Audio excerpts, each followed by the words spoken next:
तो कैसे आप सब लोग एक और नई वीडियो में और फ्रेश वीडियो में आपका स्वागत है। दोस्तों मुझे लगता है कि दूसरों को भाषण देने से पहले खुद पर ही अप्लाई करनी चाहिए उस चीज़ को। तो आइए पहले मैं अपने आप को ही अप्लाई करता हूं, फिर आपको बताता हूं कि आखिर रीज़न क्या है।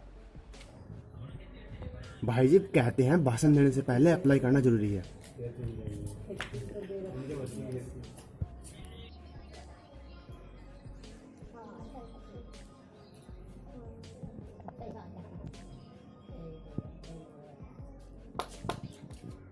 दोस्तों मैं आपको बता दूं कि रीजन ज़्यादा बड़ा भी नहीं है और सबसे छोटा भी नहीं है।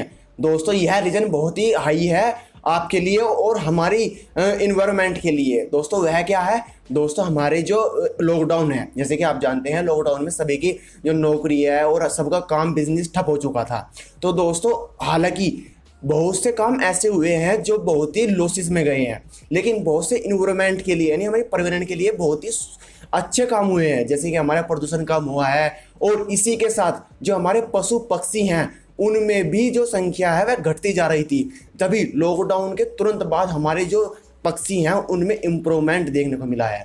दोस्तों वहीं पक्षी विशेषज्ञ केपी सिंह का भी मानना है कि हमारे जो गौरैया चिड़िया है, जैसे कि आप देखते होंगे दोस्तों, आप अपने घरों में देखते होंगे गौरैया चिड़िया फिरा करती थी, जिसके लॉकडाउन से पहले उनकी जनसंख्या बहुत ही कम हो चुकी थी। लेकिन जब से लॉकडाउन हुआ था तो दोस्तों लॉकडाउन में हमारे जो प्रदूषण है वह बहुत ही कम हो चुका था। तो दोस्तों इसी के जरिए हमारे जो पक्षी हैं, हमारे पक्षियों में जनसंख्या की वृद्धि हुई है और अब लॉकडाउन के तुरंत बाद हमारी जो जनसंख्या है वह बढ़ी हुई है। तो दोस्तों मेरा यह संदेश है इस वीडियो के माध्यम से कि अब तो हमारी पक्षियों की संख्या बढ़ चुकी है। अगर हम इसे सस्टेन रखें तो हमारे लिए बहुत ही फायदे का सौदा है। दोस्तों वह क्या है? हमें केवल और केवल दोस्तों ऐसी कोई भी बात नहीं है कि हमारी आर्थिक स्थिति बेकार हो जाएगी। बहुत से कहते हैं ना हमारी आर्थिक स्थिति बेकार हो जाएगी या हमारी आर्थिक स्थिति बेकार है, हम दो मुट्ठी चावल गेहूं दलिया डालने में भी सक्षम नहीं है। दोस्तों ऐसा कोई भी नहीं है कि हमारे पास, बहुत से कह देते हैं हमारे पास टाइम भी नहीं है दो मुट्ठी दाने छत पर डालने के लिए। और बहुत से कहते हैं कि क्या मेरे दो मुट्ठी डालने से हमारी चिड़िया जो हैं वो सस्टेन कर पाएंगे। लेकिन दोस्तों मैं आपको बता दूं कि आपके ही दो मुट्ठी चावल से ही हमारी जो चिड़िया है गौरैया है उनका पेट भरता है। और अगर आप भी मिट्टी के बर्तन में थोड़ा सा पानी रख दोगे तो आपको कोई घट नहीं जाएगा, आपकी स्थिति आर्थिक स्थिति कोई घट नहीं जाएगी, हालांकि आपकी इम्प्रूव भी हो सकती है। अच्छा दोस्तों आप एक बात बताइए, जो हमारे म्यूजियम में रखे हुए चीज़ हैं वे विलुप्त हो चुकी हैं और हमारे जो नई जनरेशन है उन्हें देखने के लिए जाती हैं कि ऐसी भी कोई पशु पक्षी होंगे जो पहले रहे होंगे। दोस्तों वे विलुप्त कैसे होते हैं? वे विलुप्त इसी तरह हो जाते हैं जिनके वजह से जो हमारी गौरैया चिड़िया है वो भी विलुप्त की श्रेणी में जाने के लिए तैयार है। दोस्तों हमें उन्हें बचाना पड़ेगा, अन्य तो हमारी जो नई जनरेशन है वह भी इन गौरैया चिड़िया को देखने के लिए म्यूजियम में जाना होगा और वे भी हमें कहेंगे कि आखिर ये भी पक्षी हुआ करते थे क्या।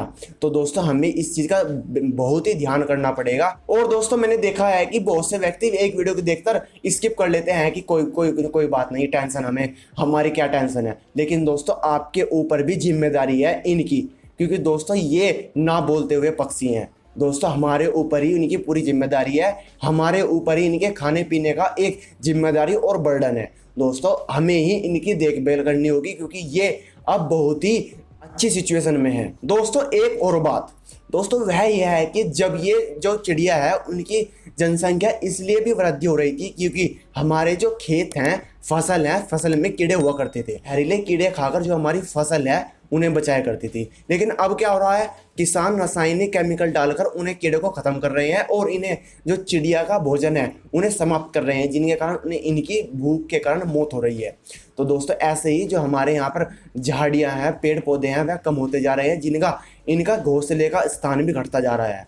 लेकिन यहाँ दोस्तों ये एक छोटा मुद्दा नहीं है, यह एक बहुत बड़ा मुद्दा है जिसे हमें संवारना होगा ताकि हमारे जो पशु भी हैं बहुत से, उनके बारे में बाद में चर्चा करेंगे। लेकिन जो गौरैया चिड़िया है उनके बारे में चर्चा कर रहे हैं तो दोस्तों हमें इनका बहुत ही ध्यान रखना पड़ेगा। तो दोस्तों मैं आपको प्रैक्टिकली बता दूं कि हमारे भारत में 2006 में जो चिड़िया का संरक्षण स्टार्ट हुआ था। संरक्षण मतलब कि बीच मतलब बचाव, यानी कि चिड़िया का बचाव करना 2006 से भारत में स्टार्ट हुआ था। वहीं महाराष्ट्र के नासिक निवासी और the nature of Mohammad Dilawar ji हाँ, दिलावर ने जो गौरैया चिड़िया है उनके तेजी से गिरावट होने के कारण गौरैया दिवस 20 मार्च 2010 से स्टार्ट किया, जिसे बहुत से देशों में विश्व गौरैया दिवस के नाम पर जाना जाता है। तो दोस्तों मैं आपको बता दूं कि यह कोई भी ऐसी वैसी वीडियो नहीं है ताकि आप एक वीडियो स्किप करके दूसरी वीडियो पर चले गए। मेरा हाथ जोड़कर, तो दोस्तों मैं हाथ भी जोड़ लेता हूं। दोस्तों मेरा हाथ जोड़कर आपसे निवेदन है कि आप बिना आर्थिक स्थिति, आपकी आर्थिक स्थिति में थोड़ा सा बाल जितना भी बाका नहीं आएगा, मतलब कि अंतर नहीं आएगा, केवल हमारी जो चिड़िया हैं उनका पेट बढ़ जाएगा। तो दोस्तों ऐसे कहने की बात नहीं है, आप भी प्रैक्टिकली करिए। हाँ, दूसरे के मुंह से सुनने में अच्छी लगती है ये बातें, लेकिन अगर कोई प्रैक्टिकली करता है तो उसे बोर सी दिखाई देती है। लेकिन मुझे लगता है कि आपको प्रतिदिन ही कुछ ना कुछ हमारे पक्षियों के लिए सेवा करनी चाहिए ताकि वे भी सस्टेन रह सकें। उन्हें भी हमारी तरह ही इस दुनिया में सस्टेन रहने का पूरा अधिकार है। क्या दोस्तों आप मेरी इस बात से सहमत है? कमेंट सेक्शन में जोड़ लिखिएगा और वे दोबारा से लाइक, कमेंट, शेयर और चैनल सब्सक्राइब करना मत भूलिएगा। Thank you for watching.